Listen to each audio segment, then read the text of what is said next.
Germany 2006, the World Cup Championships. Welcome to Germany. Bienvenue en Allemagne. Bienvenidos en Alemania. England went there believing they could win the tournament for the first time in 40 years. We've got the best team we've had for a long time, so hopefully we'll get in there and we'll win.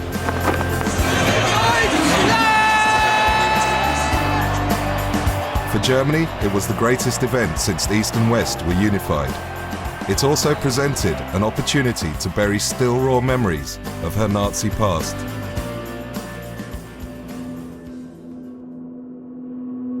But some were intent on spoiling the party.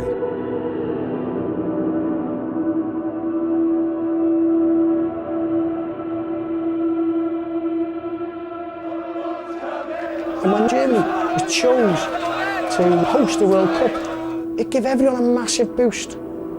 Everybody wants to go there. Let's go and win the bastard thing on German soil, and if anything comes in our way in the meantime, go through it.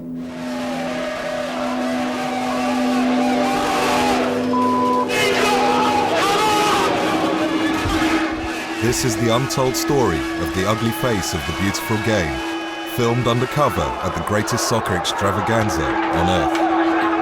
England, England, England.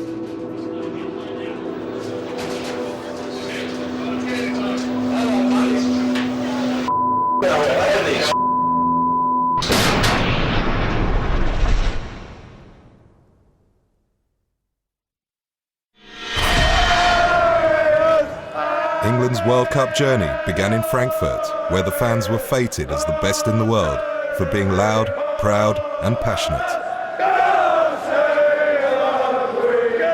It's good atmosphere. Good atmosphere. It's all good fun. So everybody's getting on with everybody else. So absolutely brilliant time. Fantastic. The best time. ever. Best crack ever. But England hadn't even kicked a ball before there was trouble. An ugly confrontation with German supporters in the city's main square.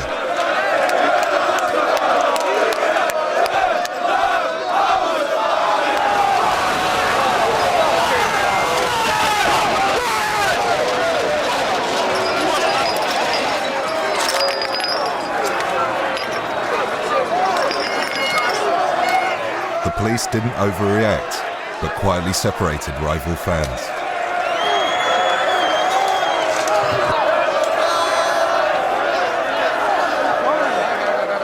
Look over there. These are the English, always making trouble. Always, always.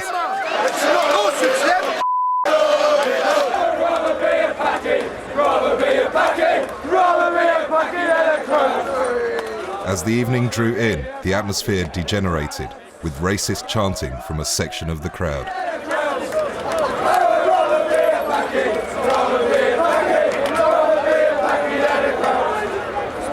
That night, they picked an Irish pub to mob up. It was now English turf, territory to be defended, and foreigners were not welcome.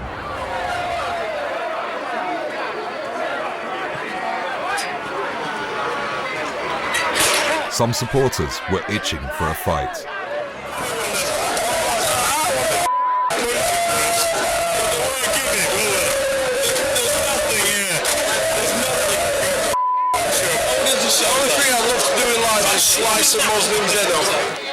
There were no foreign hooligans to fight, or so it seemed, so the English turned on themselves. Following your country abroad provides an opportunity for rival fans to settle old scores. This Leeds United fan had been glassed in the face by a supporter of Lincoln City.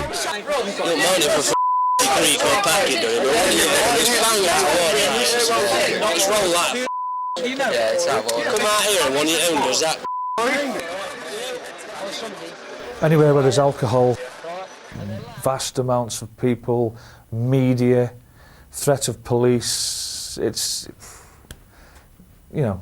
like a self-combustion, isn't it? It's going to, regardless of where you are, there will be problems.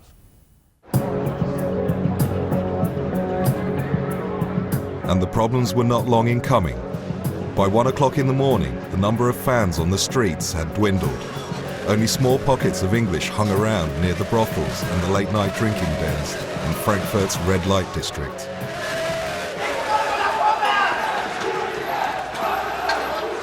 German hooligans had been biding their time.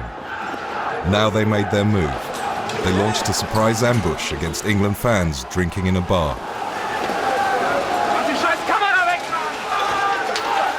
The English retaliated in an explosion of violence.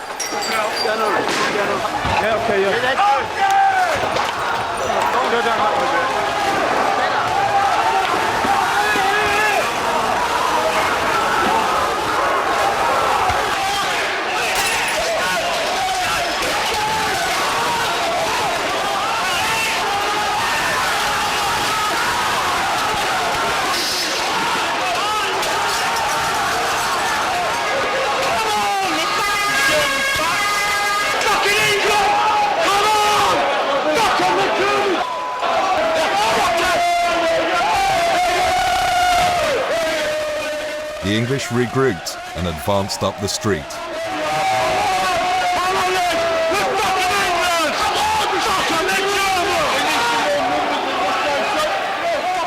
Our cameraman, filming openly, was assaulted from behind.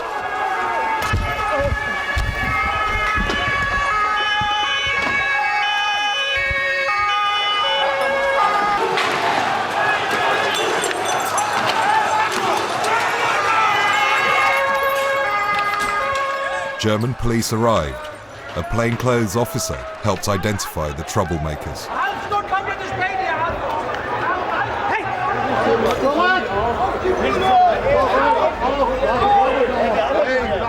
Looking on were a gang of Hells Angels who run security in the red light district. When police tried to move them on, they took exception.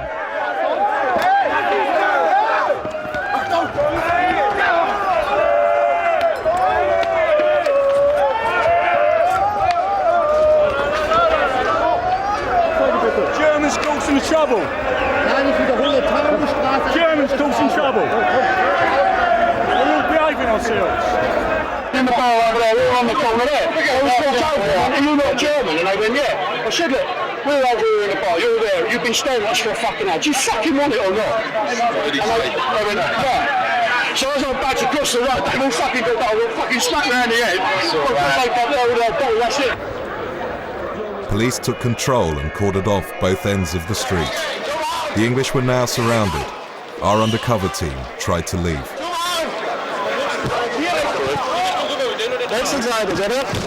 What do you want us to do? Just go this way. But nobody was going anywhere.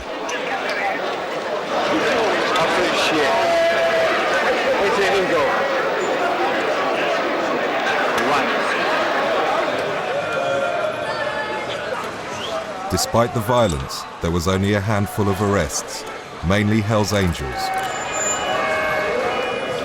Once the situation had calmed down, all these England fans were allowed to leave. It wasn't meant to be like this. Security surrounding the tournament was huge. 170,000 England fans were expected. In order to deter violence, British police were allowed to patrol the streets and airports of Germany for the first time. We've been checking the people coming into Frankfurt, making sure none of the people who are on our banned list are coming into the country, and also we're here as a sort of a friendly face. British police are here, we're here to help make their stay here happy and that they feel safe, that they've got people they can come and speak to if needs be. England, England, England, England, England, England, England, England. Over 3,500 hardcore English hooligans were banned from going to Germany, part of tough new anti-hooligan laws designed to try and keep the tournament trouble-free. They were told to surrender their passports and report to police stations in England during the World Cup. The police were optimistic. I don't really have any particular concerns. I'm travelling with a group of very professional, highly motivated police officers who are going to assist our German colleagues. Police officers by nature are very flexible in what they do, and we all respond to whatever the situation is. I go with a very positive view that our participation in this will help to diffuse situations in the past may have caused trouble. So I don't have any specific fears. There's definitely going to be 3,000 known hooligans missing from this tournament. But if anybody in their right mind thinks that there's only 3,000 hooligans in the whole of this country, then there's something wrong. The Germans had had a dose of the English disease following England's 5-1 win over its national side in a World Cup qualifier. One of the ringleaders that day was this man, Gilly Shaw.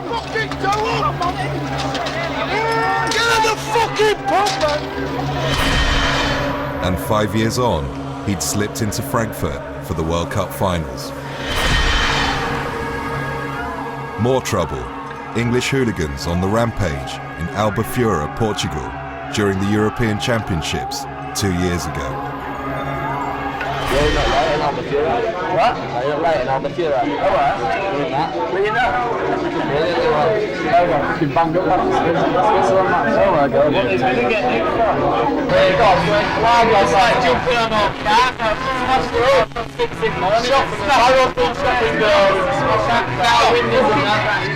This is a gang of young hooligans from Huddersfield, a so-called youth firm. So you go to Germany? There's only 3 of us there. What are you going to do? Where are you going to get there? We're flying from East Midlands. We'll see more of them later.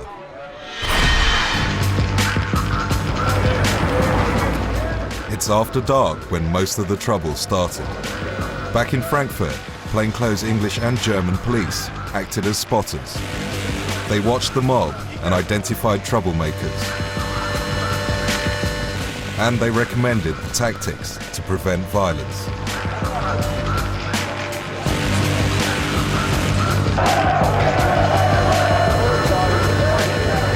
Outside the Eros bar, the scene of the previous night's riot, the atmosphere was tense. Still smarting from yesterday's ambush, England hooligans were out for revenge. There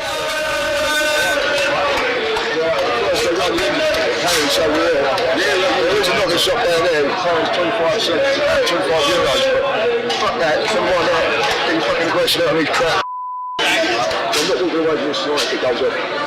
Fucking no chance. This is Ian, a Chelsea fan. He'd noticed German police spotters watching from a distance. Line up and right. Also, right, mate, you look at people and you think they're fucking thugs, right? They've got fucking plastic wires all going to their old building, yeah. He then identified British plainclothes police. Tell me they're not old builds. They are right on top. Why don't we just batter them? Let's do this British old fuck them. The Germans ain't going to fucking stick up for them, are they? I'm ready for it, mate. You're off in a minute, innit? It's clear that police attempts to keep troublemakers out of Germany had not been totally successful. This is a Peterborough United supporter. From Luton, I've been on a banner a few years ago. I thought, no way I'm going to get in if they check me, but that's fuck all. I was shitting myself 2 days and there was fuck all people there. I'm in now, so fuck it.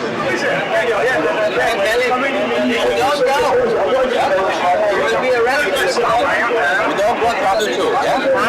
You go away. Much to Ian's surprise, they were allowed to leave. It's not something the police at home would have permitted. I thought they were closed up, but they just let us walk off. Nothing. And the British old bill, alright, they were making themselves busy, but... The authorities were keen to keep a low profile. We can't do more, I'll text you after. Their approach was non-confrontational.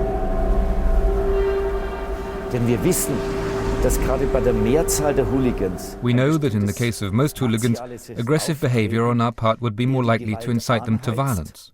The reason? That the typical hooligan wants to test his strength in an unacceptable manner. He wants to beat up his opponent, even though he knows that the other guy will probably fight back. If our police give the impression of being ready to go into battle, that will inflame the hooligan's emotions so that they reach an even higher pitch. So in other words, from the point of view of deployment tactics, it's better to say that we want our policemen to come across as friendly. Dass wir sagen, wir wollen freundliche Polizisten.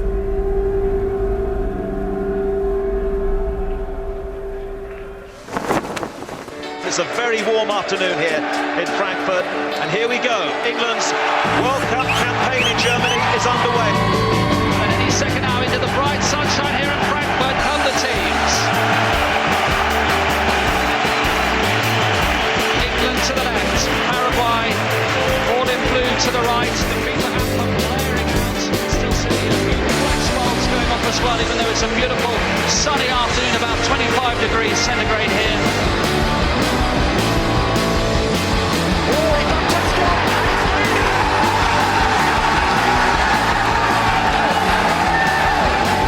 Closing in, Owen. Heaven help us. How do we get through games like this? I mean, it's been pretty torturous to watch, but England have won the game. Dear, oh dear.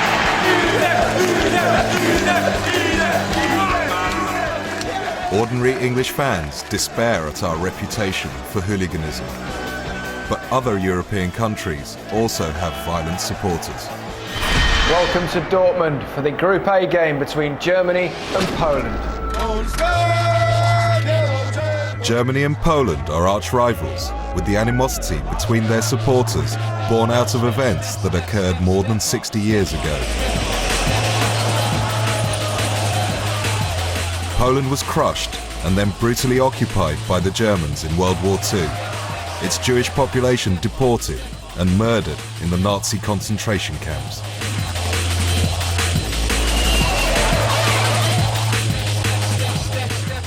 There have already been confrontations between Polish and German supporters on fields alongside motorways where they have organised fights where they tape each other up and wear, mouth guards and gum guards and strip off, and it's last man standing unless the police find it and prevent it. In Poland, the fan and the hooligan scene is fairly new. It's very aggressive. The National League in Poland has huge problems with hooliganism. But it is a situation where communication between the Polish authorities and the German authorities is, of course, of utmost importance. 3 miles of red carpet was laid down to direct fans from the station straight to the stadium. With a hooligan fringe of their own, the Germans understood the importance of proper match day organisation.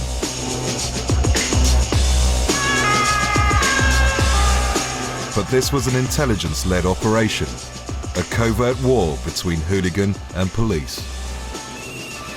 We have a lot of spotters here. I mean, these are police officers from Poland without uniforms, in plain clothes, and they are working here supporting German police officers and informing them about potential troublemakers.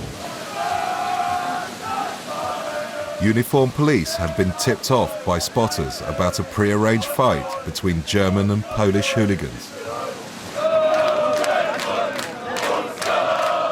A group of suspected ringleaders were surrounded and removed one at a time in a series of preventative arrests designed to stop trouble before it even began.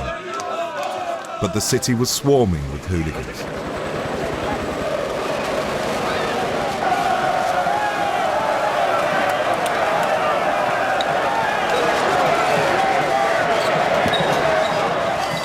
Undercover officers battled with fans.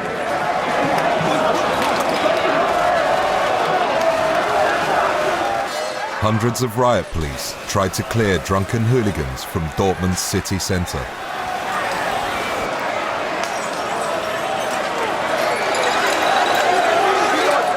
Police had separated rival fans, so German hooligans attacked the riot squad instead.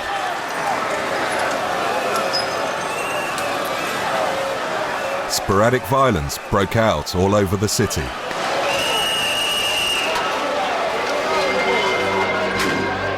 The Bavarian riot squad, the country's elite public order unit, dealt with the unrest. The police arrested almost 430 in Dortmund. The German authorities seemed satisfied that up till now they'd been capable of handling trouble. But worse was to come later on in the tournament, when they faced the English. Germany 1,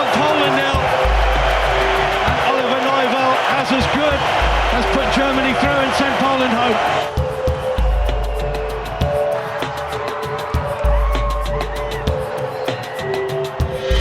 I reckon there's about 70,000 English fans in the vicinity of Nuremberg today. And it's also inextricably linked with the Second World War. If there's one place in Germany most associated with the evils of Nazism, it's Nuremberg. Carpet-bombed by the Allies, its citizens are particularly sensitive to references to what happened here more than 6 decades ago. A group of England fans visited a museum built next to a giant arena in which Hitler held mass rallies.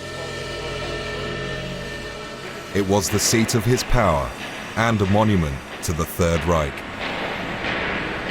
You can see here a map with all the relics which the Nazis constructed, and they intended to construct architecture for world power.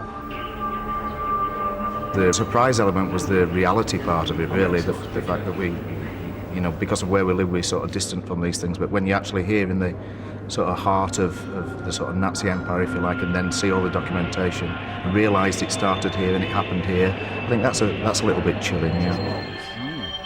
It's quite humbling. It's one of those places where you ever walk around and you think there's a lot more to life. You know, I've got family that have been in the war, and it's good to come and see the other side, what it was all about. Germany is facing up to its past, and fans were warned against displaying the swastika or making the Nazi salute. The message is clear. Any use of Nazi symbols, Nazi slogans, is a criminal offence and will consequently be prosecuted. But that didn't stop QPR fans raising their arms on a balcony once used by Hitler when reviewing his troops.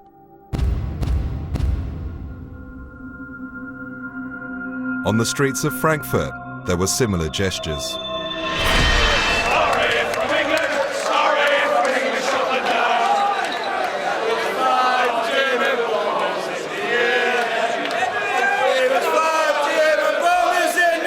And many repeatedly insulted their hosts by adopting a song about shooting down German bombers as their unofficial World Cup anthem.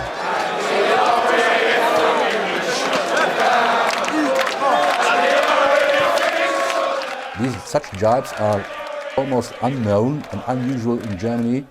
They are considered as a lack of respect for the victims of the war and the Nazi regime. It's been bred into us from a very young age to dislike Germans because of the war.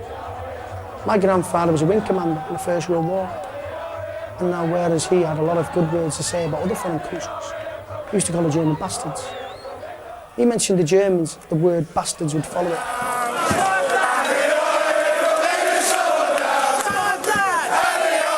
Well, there's been some chanting about the German bombers, 9, 10 German bombers and all that, and what's it got to do with football?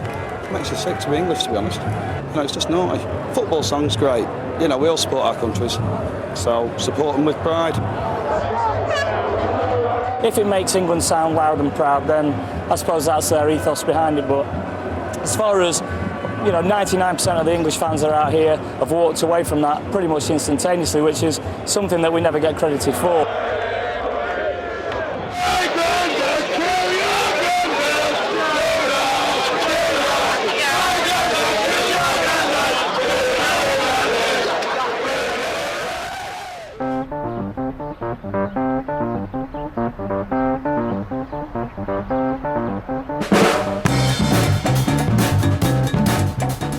The motto of the World Cup was a time to make friends, and that's just what the vast majority of England fans did. Before the match with Trinidad and Tobago, they staged a special contest. England choice in this game. England 50. We'll have a bat. We'll have a bat. All right. Okay, we'll feel. We're going to win.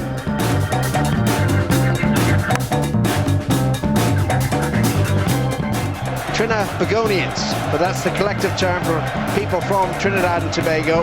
This is your moment. And if you're stuck in traffic, wind down the window, take a deep breath, and stay with us. We'll bring you all the action here. Oh, Michael Owens in the offside flag. Wayne Rooney Rooney replaces, coming in, it is towards Peter Crouch. It's in! Relief at last! Redemption for Steven Gerrard, left footer! Left footer, top corner! But that's the end of the game as far as England are concerned. Top of the group, going through to the next round. But in what condition? But all that really matters is that England 2, Trinidad and Tobago 0.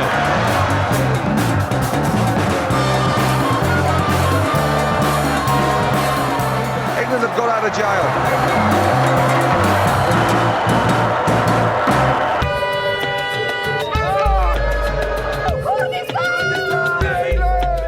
That evening, some England supporters stood back from the celebrations.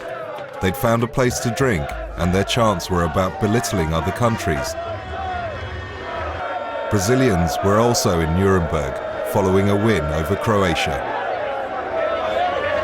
But when they tried to join the fun, they were roundly abused.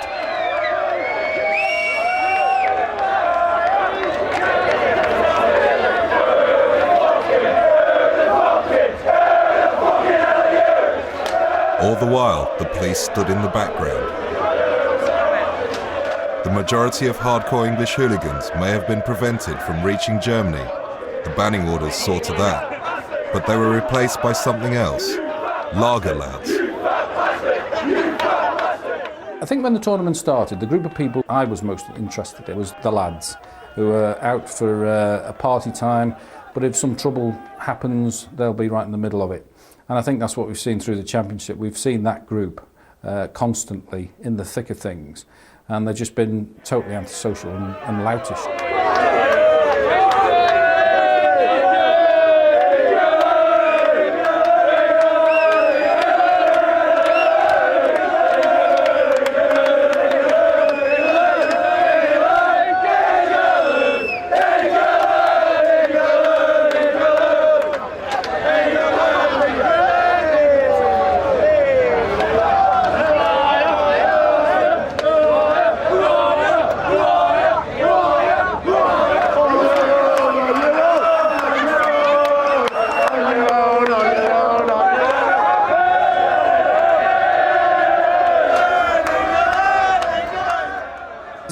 The subculture. It is this misguided loyalty. Nobody's trying to antagonise or do anything. So I wonder what's beneath all this. Is it football? Is there something else going on that we don't know about? What are these people being loyal to? Because I can't find the cause that they're rallying behind. It isn't football.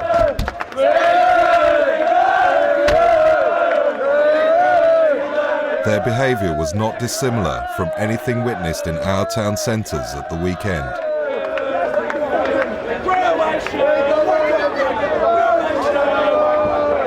Their anger was directed at anyone.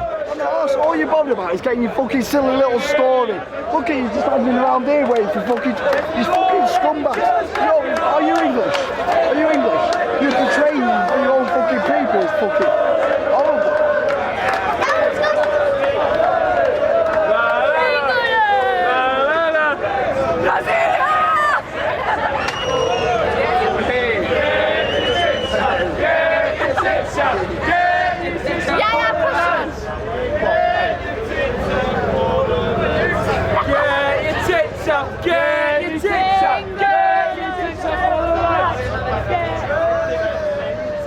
Conflict's ingrained in human nature.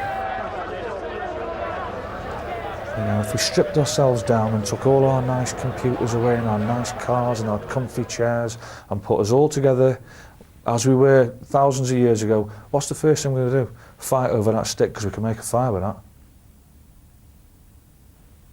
We're animals. Welcoming you to the capital of the Rhineland and to Germany's fourth largest city. It should be an English-type atmosphere this evening. Halfway through the tournament, and England's travelling roadshow moved to Cologne.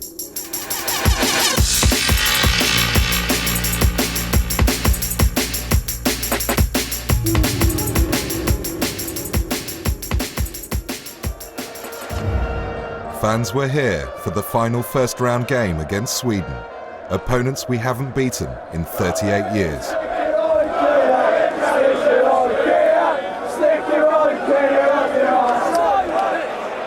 In amongst the crowd were hooligan gangs from across England. Gangs from the lower divisions of English football are always well represented when the national side plays abroad. These smaller clubs come from like little towns, little cities, where they've had no opportunity to mix it with the big boys. Your Burnleys, your Carlisles, your Huddersfields. Teams like that which never get the opportunity to watch their club side in Europe. Drunken England fans overran the statues in Cologne's historic square. German police didn't want to inflame the situation, which some considered a mistake. If I was police commander back in the UK, I think I would have wanted my officers to, well, I would have instructed my officers to take some action against some individuals. The very difficult balance between being over-tolerant and not trying to instigate some kind of trouble. An England fan injured himself falling from a statue. Medics tried to help, but were hampered by the crowd. The lad's fallen from up here. We've called the police in to help out. They've come in with all the helmets on. Next thing you know, idiots are throwing bottles at them. 15 police officers were injured in a volley of glass bottles thrown by English thugs.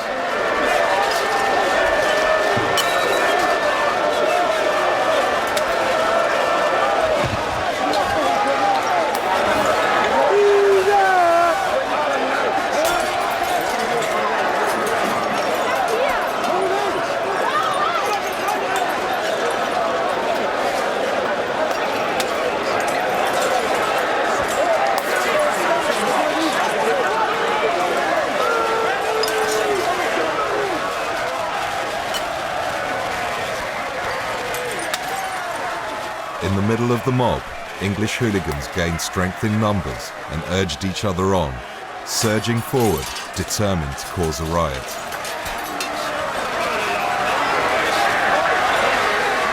But the police here adopted tougher tactics than those previously seen.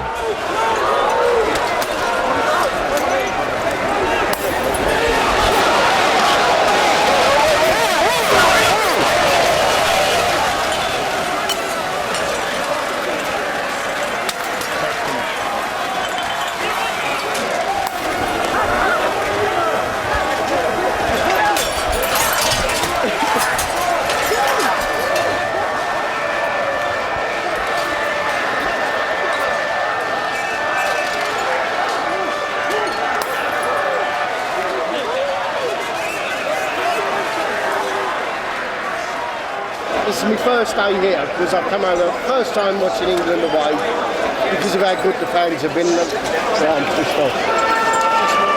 Totally pissed off.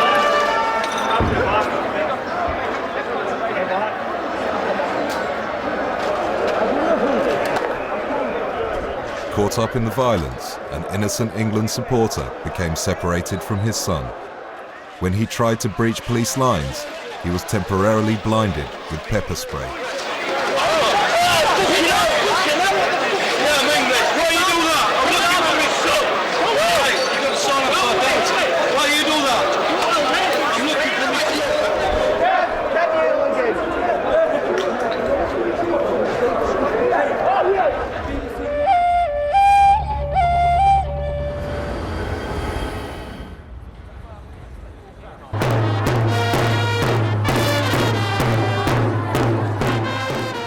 At a local school on the eve of the game, the official England Supporters Club entertained students with a few football songs.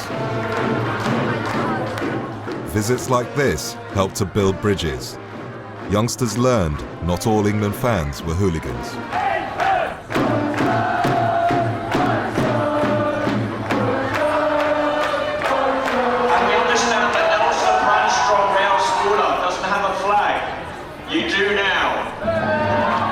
We're very conscious that we've got a negative reputation as England fans. We can have an argument whether we deserve that reputation or not, but the fact is we've had a negative reputation for the last 10 or 20 years. By doing efforts like this, we begin to turn those negatives into positives. Organisers had put a lot of work into this and were dismayed by the previous night's violence.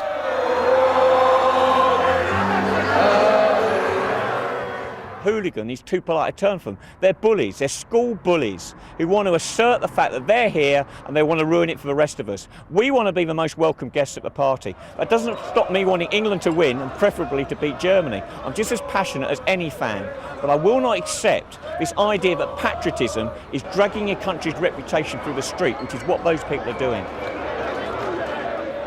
Back on the streets of Cologne, and it was match day. There was a huge influx of England fans, and the mayor had a warning. We don't want to have people who come with no friendly manner, with violence, with attacks, and with fighting ideas. That is not what we want to have in the city. If there are young people or elder people who do not behave as we want and as it is good for football, they have to be punished, of course. And he was true to his word. When 45 known German hooligans were spotted in the city, they were immediately arrested. But there were many more who'd managed to evade the police, and they'd come to fight the English. We have a large number of hooligans.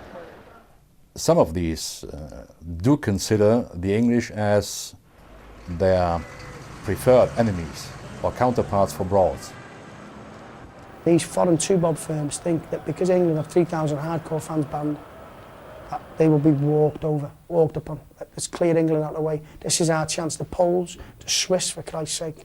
And the Germans think there's never been a better opportunity to take on the English. They can bring it on, can't they? There were English hooligans there too. Members of Huddersfield's youth firm had made it to Germany.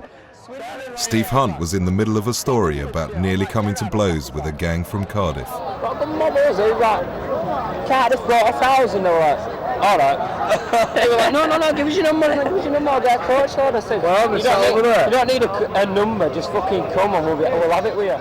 Steve's brother, Andy Hunt, was there. No, I got that. Watched it was, yeah? And this is Gavin Buckley. They went off to watch the match on television in a local bar. It's called the Rhine Energy Stadion when FC Köln play. We've got a ground which has been completely redesigned for this World Cup. Oh, it's gone down. That looks pretty serious to me. Here's Joe Cole. Dipping volley. Oh, it's into the net. My word, from 35 yards.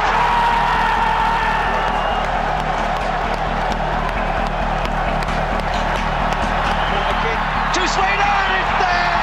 Frank Lampard. Oh, the fans singing a bit too soon. Oh, what a tangle. And it's in. It's gone in. It's 2-2. And haven't done enough to have won the match today. You know, there's obviously worrying signs for the future. After the final whistle, violence broke out in the city. An England fan threw the first punch.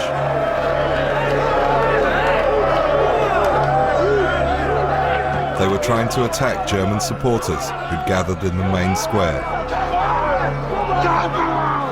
Under the now familiar hail of bottles, the police separated the warring factions.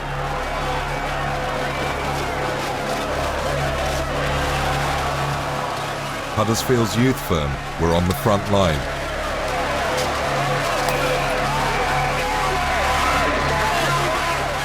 Stephen Hunt urged others on to greater violence.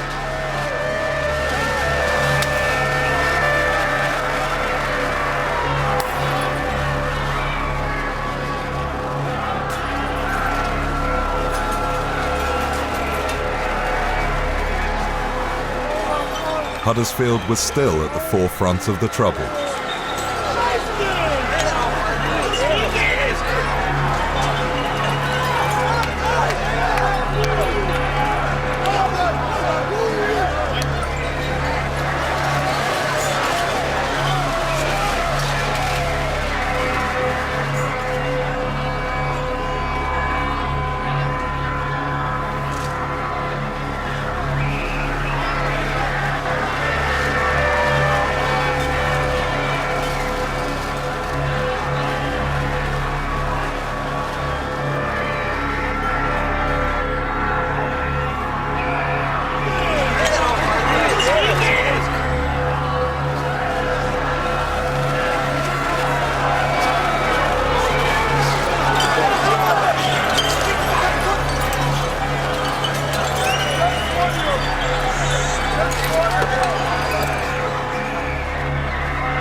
police cleared the square and arrested over 100 troublemakers, mostly Germans. Former hooligans claimed that fear and adrenaline are addictive. You can get treatment for anything: alcohol, gambling, drugs, sex. You know, there's no counsellors that are prepared to sit down with us and say, right, tell me about it. What's your problem? My problem is I can't get football violence out of my head. In amongst the crowd was Ronald Kirsch, an international hooligan Mr. Fix-It. He organises fights between hooligan gangs across Europe. I was a good German film when they're coming this way. It was about nearly 300 boys. Really? Yeah. That's the film before the people stopped them around here. Yeah. Take the old boy and run through. That's it. Maybe 50, 60 guns through. Yeah. And I was the small scuffer between the England. Kirsch was disappointed. He said the police tactics of preventative arrests were spoiling his fun. We were in Dortmund for the Germany-Poland game. Were you there? Yeah, of course. You got to be, haven't you? You know, that was totally 80 Polster, firm, 70 arrested before, because we got a pre-arranged fight in Oberhausen. Oh yeah? And the top firm, the coach was stopped, 60 boys. No way. And 10 boys from Warsaw was also stopped. That was shit day.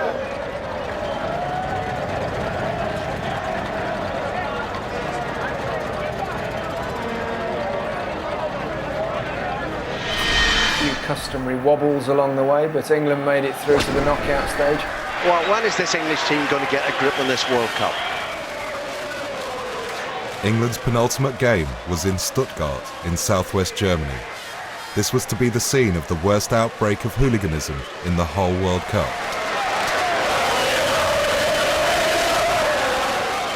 Hundreds of English fans arrived 3 days early for the match against Ecuador. They commandeered steps overlooking the main square. It was like an old-fashioned football terrace, and having gained the high ground, they set about abusing passers-by. A small band of Tunisians was caught in the wrong place at the wrong time.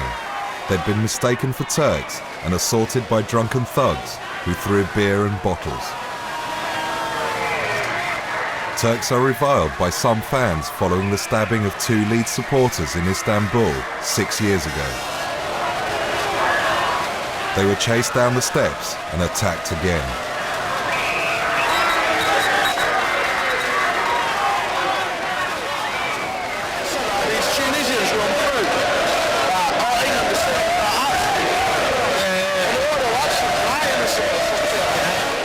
The police decided to crack down.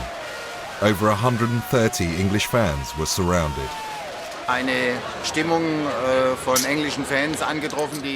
It was a very aggressive atmosphere.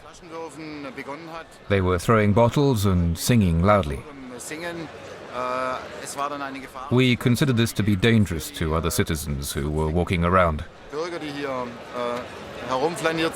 So I decided to arrest these troublemakers. Having lost their patience, they detained everyone. It was the first time preventative arrests were used against England supporters.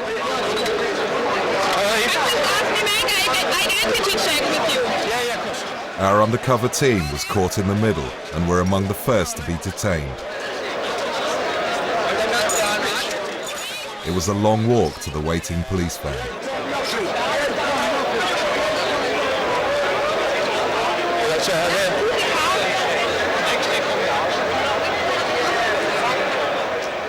They were read their rights, cuffed and put in the back of the vehicle. You must sit down in the car and the car drive you to the station and there send the identity.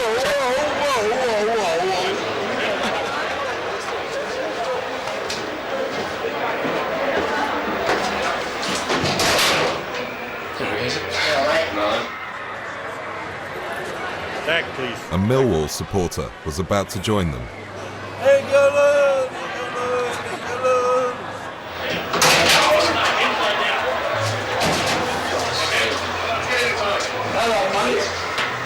Fucking hell, what are these fucking... Alright, can you put my hat on? I'm not here. Yeah, mate, yeah. He's got the fucking ties on. At the end of the day... It would be a long night in the cells. You alright, mate? Alright, Amy. Alright, how the fuck are we getting let out or what? I ain't got to hope so, eh? Those arrested were all released the following morning and told to leave the city. The police had laid down a marker. No longer would they tolerate English troublemakers. They would treat the English in the same way as they had neutralised the Germans and the Poles. No more Mr. Nice Guy. Behave or be arrested.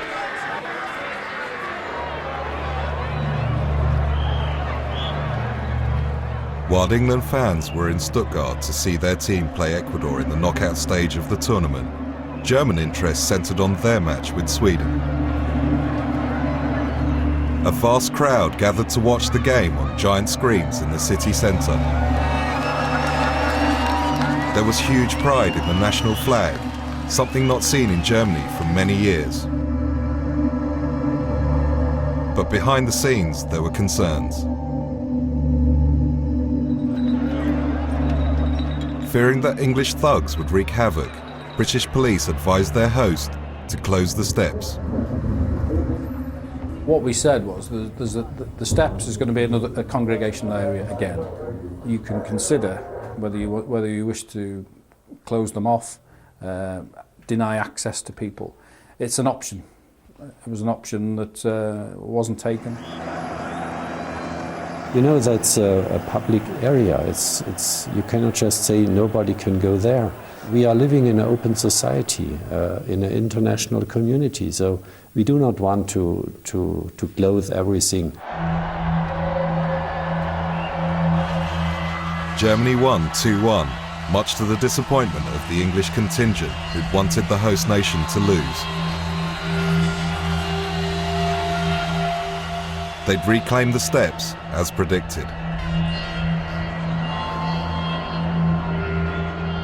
When thousands of German supporters began filing back into town, they subjected them to a torrent of abuse.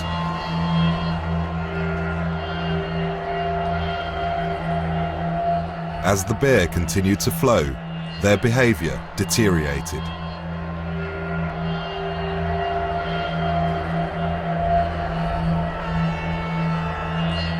In an act of provocation, this man spat on the German flag.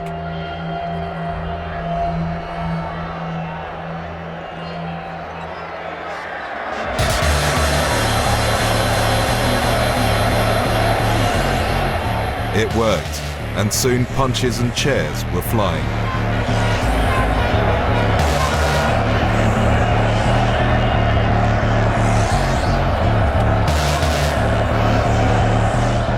The situation developed into a standoff between the two sets of supporters.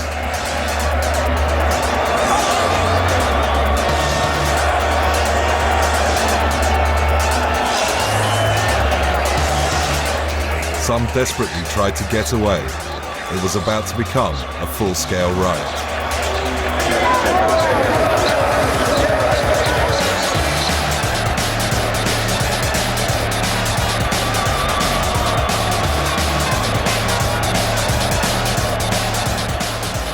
Belatedly, the police moved in and lashed out at anyone within range.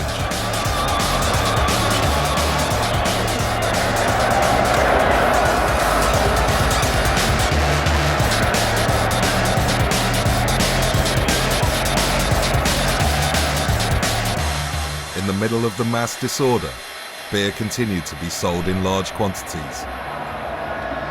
There were bars that I would have shut, but just round the corner you've got street sellers selling bottles of beer anyway. In Stuttgart, on average, they drank 17 litres of beer each. Riot police restored order with pepper spray and batons. The softly approach of earlier games was a thing of the past. There's no way just to react as normal people, you know, to discuss and say, please behave normal, otherwise you have serious consequences. There's no way like this. It's only the way to show the power of the police with a dress, with this protecting dress, showing a very strong mass of policemen, that it's clear if you behave and try to resist, you will be the loser. At the bottom of the steps, a Turk was assaulted. He'd lost his glasses in the attack. Drunken England fans refused to allow him to recover them. They even took his photograph as a sick souvenir. So the police began a carefully orchestrated operation to pick out the ringleaders one by one and sent in snatch squads to make arrests.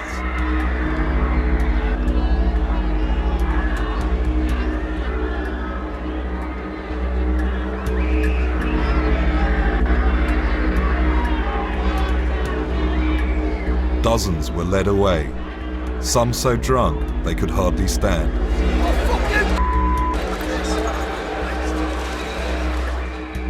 This was alcohol-fueled yob culture.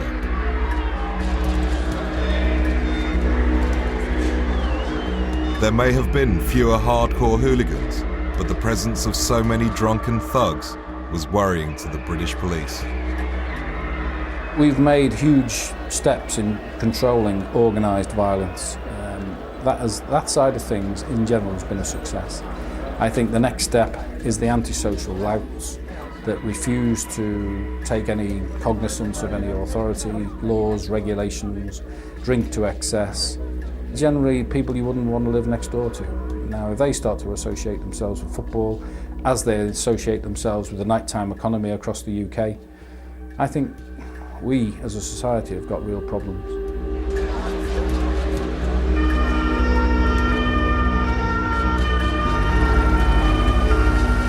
Nearly 400 England fans were taken into custody.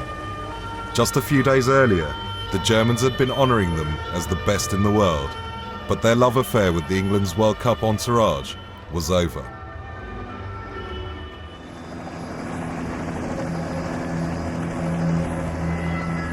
The following day, England met Ecuador. On the ground, police mounted another huge operation to ensure the tournament was not consumed by the English disease.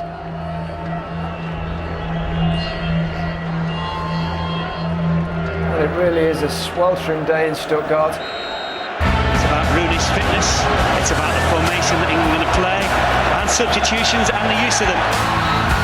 And so far it's torture. And there are no excuses out there, none whatsoever. Don't let that frustration boil over weight. Livermore is crouching a yard in front of the goal line. Beckham comes forward, right-footed, head to a goal, and it's into the net. David Beckham has scored for England. He did deliver. That is why he's in the team. Lampard in towards Wayne Rooney. Rooney trying to squeeze through two defenders. Falls over, goalkeeper has the ball. The throw in, and I make it now. We've played the 3 minutes, and it's all over here in Stuttgart. England have stumbled their way really over the finishing line here. The fans celebrated, but some were out of control. It was a culture of excess, taken beyond the level of acceptable behaviour. On the steps were Andy Hunt and Gavin Buckley of Huddersfield's youth firm. They were revelling in a close encounter they'd had with the police. No bill charged us. Oh shit. So I set off running. Mate, and they were to right and piece off of me. We went to a lot of fucking chairs. We couldn't get through when they took it over. Some fucking guy got whacked in the back there. Fucking mate, Andy got. Yeah, that did. Mate, Andy got whacked in his hand. He had to have fucking emergency surgery. His teeth was up to him.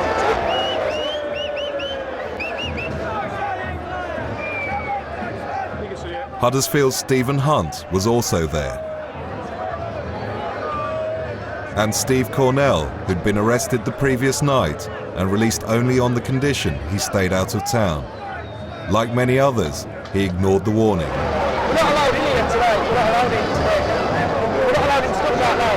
We're not allowed in Stuttgart. I said we're not allowed in Stuttgart. So what did they say? Just go home. I said you cannot be 3 miles to Stuttgart. Alright? They don't worry about that. It's loads of them. I've seen loads of things over there last night. The poor performances of England on the field didn't dampen their fans' celebrations.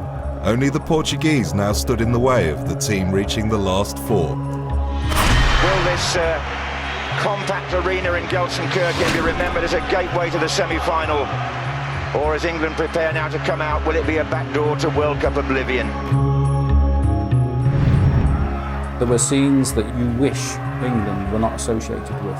And the looks on some people's faces, evil, hatred, and really the moral leadership of some of the parents that I saw here was hugely disappointing. Not many chances, not many opportunities, and it's pretty tense and pretty nervy. Probably the most disappointing thing I've seen at this championship was a young boy of about 8 years of age singing 10 German bombers. Where do we go from here with people like that? The referee has gone to his pocket. It's red! He sent Rooney off! To stamp down hooligans once and for all, you'd have to get every male between the age of 14 and 40 and chop their arms and legs off. The whistle has gone at the end of extra time. The World Cup quarter-final, in which England have played with 10 men since the 62nd minute, has gone to penalties. The England team suffered from poor management. The same can be said of the Hooligans. They didn't have effective leadership, which was good. And I think the challenge to us now is to make sure that if any potential leaders try and put their heads above the parapet, that we're on top of them and make sure they don't succeed.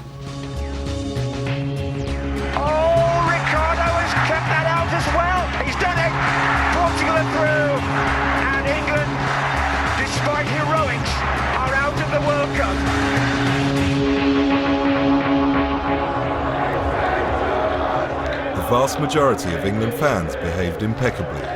Police tactics and banning orders seemed to work. But in 2 years' time, thousands will travel to Austria and Switzerland for the European Championships. Will that be the next venue for England's shame?